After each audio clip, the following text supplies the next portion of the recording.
दोस्तों, अगर आप म्यूचुअल फंड के शुरुआती इन्वेस्टर हो या आप म्यूचुअल फंड के अपने पोर्टफोलियो को रीबैलेंस करना चाहते हो ये गिरते हुए मार्केट के अंदर में, तो ये वीडियो आपके लिए बहुत कारगर साबित हो सकता है, क्योंकि ये वीडियो में आपको स्क्रैच से पूरा म्यूचुअल फंड का पोर्टफोलियो डिजाइन करना सिखाने वाला हूं। चाहे आप शुरुआती इन्वेस्टर हो या आप एक एक्सपर्ट हो, आपके लिए वीडियो बहुत ही खास हो सकता है। तो वीडियो को मिस बिल्कुल नहीं करना, पूरा वीडियो जरूर देखना है आपको। और साथ में अगर आप ऐसे ही कंटेंट चाहते तो मैं इस चैनल पे बनाता रहता हूं, तो जल्दी से नीचे वाला लाल बटन है उसको दबा दीजिए, सब्सक्राइब कर दीजिए। चलिए बिना कुछ वक्त गवाए शुरू करते हैं ये वीडियो। दोस्तों, म्यूचुअल फंड में एक बैड कंसेप्ट ये है कि लोग बिना कुछ देखे सीधा इन्वेस्टमेंट चालू कर देते हैं, कुछ सोचते नहीं है। सबसे पहला चीज जो आपको सोचना है कभी भी म्यूचुअल फंड के अंदर इन्वेस्ट करने से पहले, वो है गोल क्या है आपका। गोल के बेसिस पे ही इन्वेस्टमेंट होता है। तो जब हम स्क्रैच से डिजाइन करते हैं कोई भी पोर्टफोलियो, चाहे आप कोई एक्सपर्ट की एडवाइस ले, तब भी आपको सबसे पहले यही पूछा जाता है कि आपका गोल क्या है। गोल एक हो सकते हैं, गोल मल्टीपल भी हो सकते हैं। उस गोल के हिसाब से आपको अपना पोर्टफोलियो डिजाइन करना चाहिए। मैं आपको यहां पे दो गोल का एग्जांपल के साथ पूरा चीज जो है वो दिखाने वाला हूं। तो आपको चलना पड़ेगा मेरी लैपटॉप की स्क्रीन के ऊपर में, आपको यहां पे मैं दिखाऊंगा दो गोल। तो यहां पे जो पहला गोल हमने लिया है वो है होम लोन एडवांस पेमेंट। आपका गोल अलग हो सकता है इससे, आपको एग्जाम्पल के लिए बता रहा हूं ताकि आपका जो पूरा चीज है, आपका जो पूरा प्लानिंग है वो पूरा क्लियर हो जाए। अभी मैं ये मान के चल रहा हूं कि कुछ टाइम के बाद में मैं घर लेने वाला हूं और उसके लिए मुझे जो एडवांस पेमेंट करना पड़ेगा होम लोन का, वो करने के लिए मुझे एक इन्वेस्टमेंट चालू करना है। और दूसरा है मेरा रिटायरमेंट फंड। मैं 20 साल के बाद में रिटायर हो रहा हूं, तो मुझे एक लमसम अमाउंट चाहिए उस टाइम पे, तो आज के दिन से मुझे इन्वेस्टमेंट चालू करना पड़ेगा।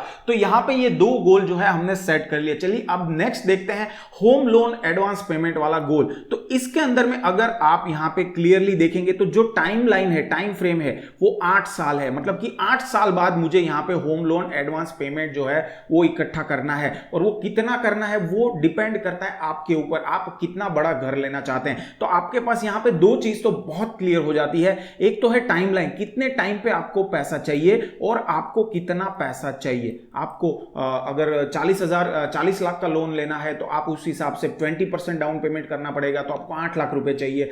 और उस हिसाब से आप कैलकुलेट कर सकते हैं कि आपको कितना अमाउंट चाहिए ये गोल को अचीव करने के लिए 8 साल बाद। तो यहां पे दो चीज हमको बहुत ही क्लियर मिल जाती है कि 8 साल तक मुझे इन्वेस्ट करना है और मुझे अंत में इतने रुपए चाहिए। तो इसकी वजह से यहां पे जो हमारा इन्वेस्टमेंट है वो बहुत ही फुल प्रूफ हो जाता है कि हमको कितना ईएमआई भरना है और हमारे पास कितना रिस्क लेने का कैपेसिटी है। तो यहां पर जैसे हमने बात किया कि ये 8 साल का इन्वेस्टमेंट है, तो ये एक मीडियम टर्म इन्वेस्टमेंट हो जाता है। 5 साल से नीचे रहेगा तो शॉर्ट टर्म में आ जाता है, 10 साल से ऊपर रहेगा तो हम लोग उसको लॉन्ग टर्म इन्वेस्टमेंट के अंदर कंसीडर करते हैं। यहां पे जो पोर्टफोलियो मैं सजेस्ट कर रहा हूं वो है इक्विटी और डेब्ट का पोर्टफोलियो। अलोकेशन यहां पे हम लोग रखने वाले हैं 50-50% का।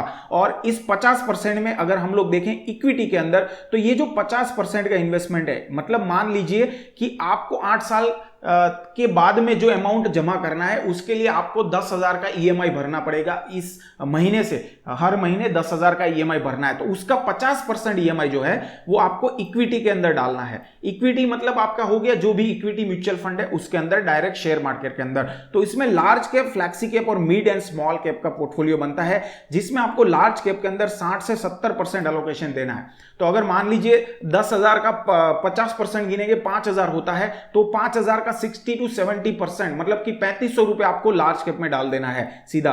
फ्लैक्सी कैप के अंदर में आपको बाकी का 15 से 20% यानी कि 1,000 रुपए, और मिड एंड स्मॉल कैप के अंदर बाकी का आपको 500 रुपए का इन्वेस्टमेंट यहां पे करना है। उस हिसाब से आपका जो म्यूचुअल फंड है इक्विटी के अंदर, उसका जो अलोकेशन है वो आपको करना पड़ेगा। अब जो यहां पे बाकी के 50% बचे हैं वो 50% हमको डेब्ट में इन्वेस्ट करने हैं। अब जैसे कि हम लोग यहां पे बात की ये मीडियम टर्म इन्वेस्टमेंट है, तो हम लोग यहां पे ईपीएफ, पीएफ जैसे सिस्टम को इंप्लीमेंट नहीं कर सकते, क्योंकि वो लॉन्ग टर्म के लिए होती है, शॉर्ट टर्म के लिए आप पैसा नहीं निकाल सकते। तो यहां पे आपके पास एक ही ऑप्शन बच जाता है, वो है डेब्ट फंड। आपको अलग अलग डेब्ट फंड के अंदर इस पैसे को इन्वेस्ट करना पड़ेगा। आप इस पे जो बैंक एफडी है उसको भी कंसीडर कर सकते हैं, बट उसमें कम इंटरेस्ट रेट मिलता है डेब्ट फंड से अगर हम लोग कंपेयर करें तो आपको यहां पे डेब्ट फंड को कंसीडर करना चाहिए। अब बात आती है कि कितने म्यूचुअल फंड हम लोग सिलेक्ट करें, तो बहुत सिंपल है। अगर आप 10,000 या उससे नीचे का ईएमआई है आपका, तो आपको तीनों कैटेगरी के अंदर एक एक म्यूचुअल फंड को सिलेक्ट करना चाहिए, तीनों कैटेगरी के अंदर एक एक। अगर आपका 10,000 से ऊपर 20-25,000 तक है, तो आपको हर एक कैटेगरी में 2-2 म्यूचुअल फंड सिलेक्ट करने चाहिए। एक साथ में कोई भी एक म्यूचुअल फंड में एक साथ 10,000 रुपए मत डाल दो, उसको आप ब्रेक कर दो, 2 म्यूचुअल फंड ले लो, 3 म्यूचुअल फंड ले लो। और अगर आपका इन्वेस्टमेंट 20,000, मंथली ईएमआई 20,000 से ज्यादा है, तब आपको मिनिमम 3 म्यूचुअल फंड सजेस्ट करता हूं मैं, 3 म्यूचुअल फंड आपको लेने चाहिए हर एक कैटेगरी के अंदर। बट ये बिल्कुल ही आपके ऊपर है, आप कितना इन्वेस्ट करना चाहते हैं। आप यहां पे जो रेशियो है 50-50% का, उसको भी आप अपने हिसाब से मॉडिफाई कर सकते हैं। बिल्कुल ही प्योरली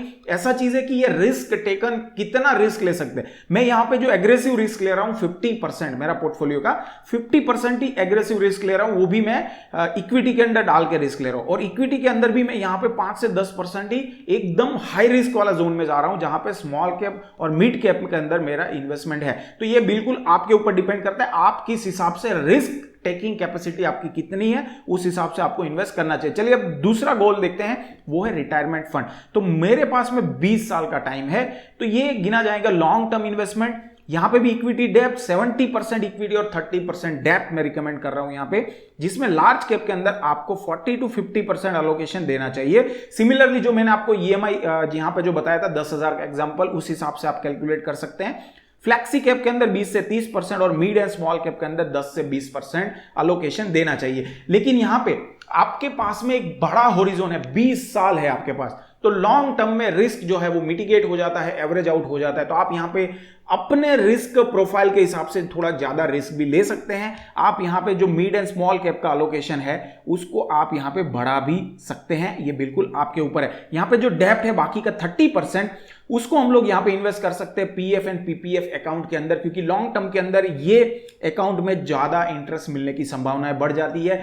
7 to 8% इंटरेस्ट आपको आराम से मिल जाता है और ये बिल्कुल सेफ इन्वेस्टमेंट गिना जाता है। तो आप जो बाकी का जो 30% है उसमें 20 to 30% आप उसमें डाल सकते हैं। लेकिन उसके अलावा भी अगर आपके पास कुछ अमाउंट बढ़ता है तो आप डेब्ट फंड को भी कंसीडर कर सकते हैं। नंबर ऑफ फंड्स सेम है यहां पे, जैसे थे वहां पे भी सेम ही है। गोल 2 के अंदर भी आप अपना अलोकेशन के हिसाब से कितना ईएमआई, उस हिसाब से आप नंबर ऑफ फंड को चूज कर सकते हैं। अब दोस्तों आपको एक एक्सरसाइज दे रहा हूं, आपका जो म्यूचुअल फंड का पोर्टफोलियो है उसको एक बार नजर डालिए और अलोकेशन देखिए कि आपका गोल क्या है। पहली चीज, किस गोल के लिए आप इन्वेस्ट कर रहे हैं और उस गोल लॉन्ग टर्म है, शॉर्ट टर्म है, और उसमें कितना परसेंट अलोकेशन आपने किस हिसाब से दिया है। डेप्थ में कितना दिया, इक्विटी में कितना दिया, इक्विटी के अंदर भी लार्ज में, स्मॉल में और मिड में, फ्लैक्सी कैप में कितना परसेंट का अलोकेशन है। और वो जो अलोकेशन है वो मुझे कमेंट बॉक्स में जरूर शेयर करिए, ताकि मैं आपको कुछ सजेशन दे पाऊं उसके ऊपर, अगर कुछ गड़बड़ मिली मुझे आपके पोर्टफोलियो के अंदर। ये वीडियो में बस इतना ही, मिलता हूं आपको और किसी नए वीडियो में। तब तक वीडियो को लाइक कर देना और साथ में चैनल पे नए हैं तो सब्सक्राइब भी जरूर कर देना। साथ में वो जो नीचे घंटा दिख रहा है उसको भी दबा देना, ऑल नोटिफिकेशन ऑन करना बिल्कुल ना भूलना, ताकि मेरे नए वीडियो के नोटिफिकेशन आपको राइट टाइम पे मिलते रहे। मिलता हूं आपको और किसी नए वीडियो में, इंफॉर्मेटिव वीडियो में। तब तक stay healthy, stay invested, good bye and जय हिंद।